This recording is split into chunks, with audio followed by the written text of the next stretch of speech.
Welcome, first. This is going to be an intro to the 12 universal laws. Now, if you have not heard of the 12 universal laws, you may have heard of the law of attraction.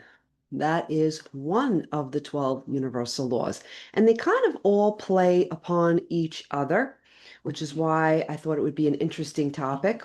And I have done a full podcast episode on it. So this is just going to be an intro.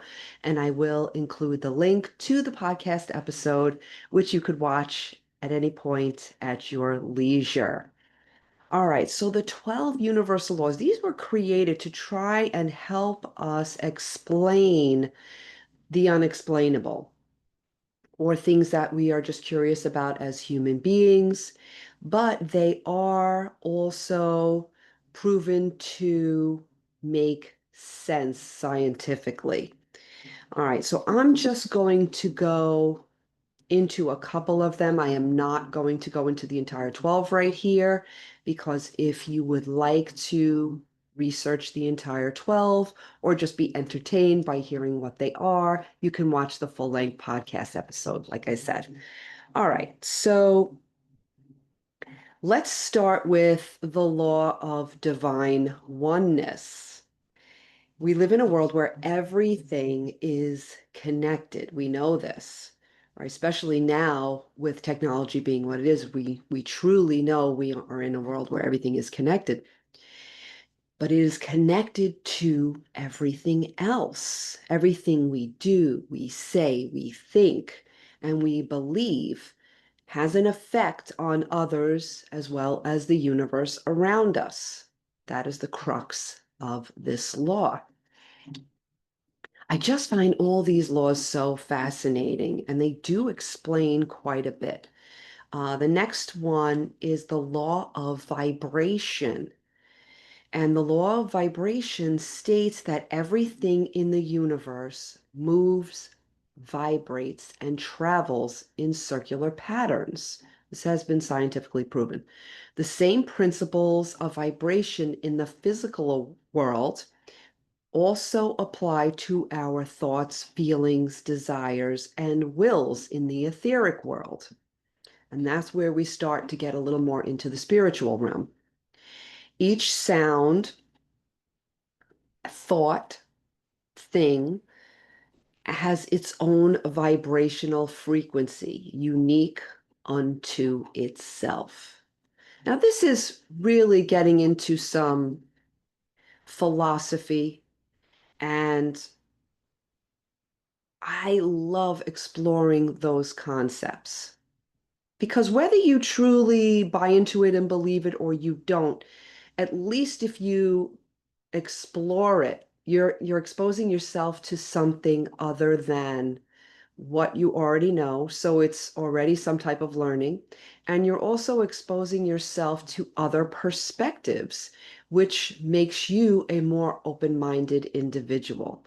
And that's what we're looking to achieve because anytime we explore something we don't already completely know or understand, we're expanding the gray matter of our brain and adding to the context of our brain. So it's kind of a wonderful thing in and of itself. This is an interesting one. The law of compensation.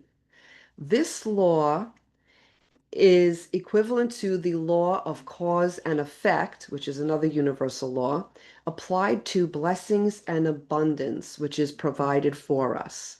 The visible effects of our deeds are given or returned to us in the form of gifts, inheritances, friendships, relationships, acts of kindness, and other general blessings in our lives. That is the law of compensation. I really like that. It's nice to think about. We all say karma, we talk about karma, we believe in karma. Most of us anyway believe in some type of karma. And really that's the law of compensation is karma. So that's kind of interesting. I'm not going to go into the law of attraction today because that is a whole topic of discussion unto itself. And I actually did a podcast episode with one of my teachers from the Hypnotherapy College, Joe Tamanella. He is an expert on the law of attraction, amongst other things. So I think I'll address that in another short video. All right. Let's talk about the law of perpetual transmutation of energy. That's a mouthful. This states that all persons have within them the power to change the conditions of their lives. Higher vibrations consume and transform lower vibrations. We're talking about vibrational energy here. Thus, each of us can change the energies in our own lives by understanding the universal laws, applying the principles of these universal laws in such a way as to affect change. So that's really cool. I like that one a lot. I think that's really, really cool. I'm only gonna do one more. I'm gonna talk about the law of polarity. And again, my podcast goes much more into detail, so feel free at any point to click on that. Law of polarity states that everything is in a continuum and has an opposite, just like North Pole, South Pole, right? That's why they call it the law of polarity.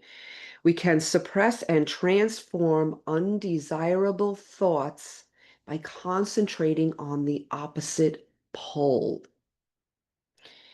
Wow. It is the law of mental vibrations. So, this is a law in which you implement to control your state of mind over ruminating thoughts. So by focusing on the opposite, you can actually raise your vibration, get out of that frequency of negative thought, and move on to something much more productive. And that's what that has to say. I'm going to stop here because there's so much more detail to go into. And this is just a short. So I'm so happy that you joined me. Thank you for sharing this time with me. And more to come. Stay tuned. Until next time, namaste.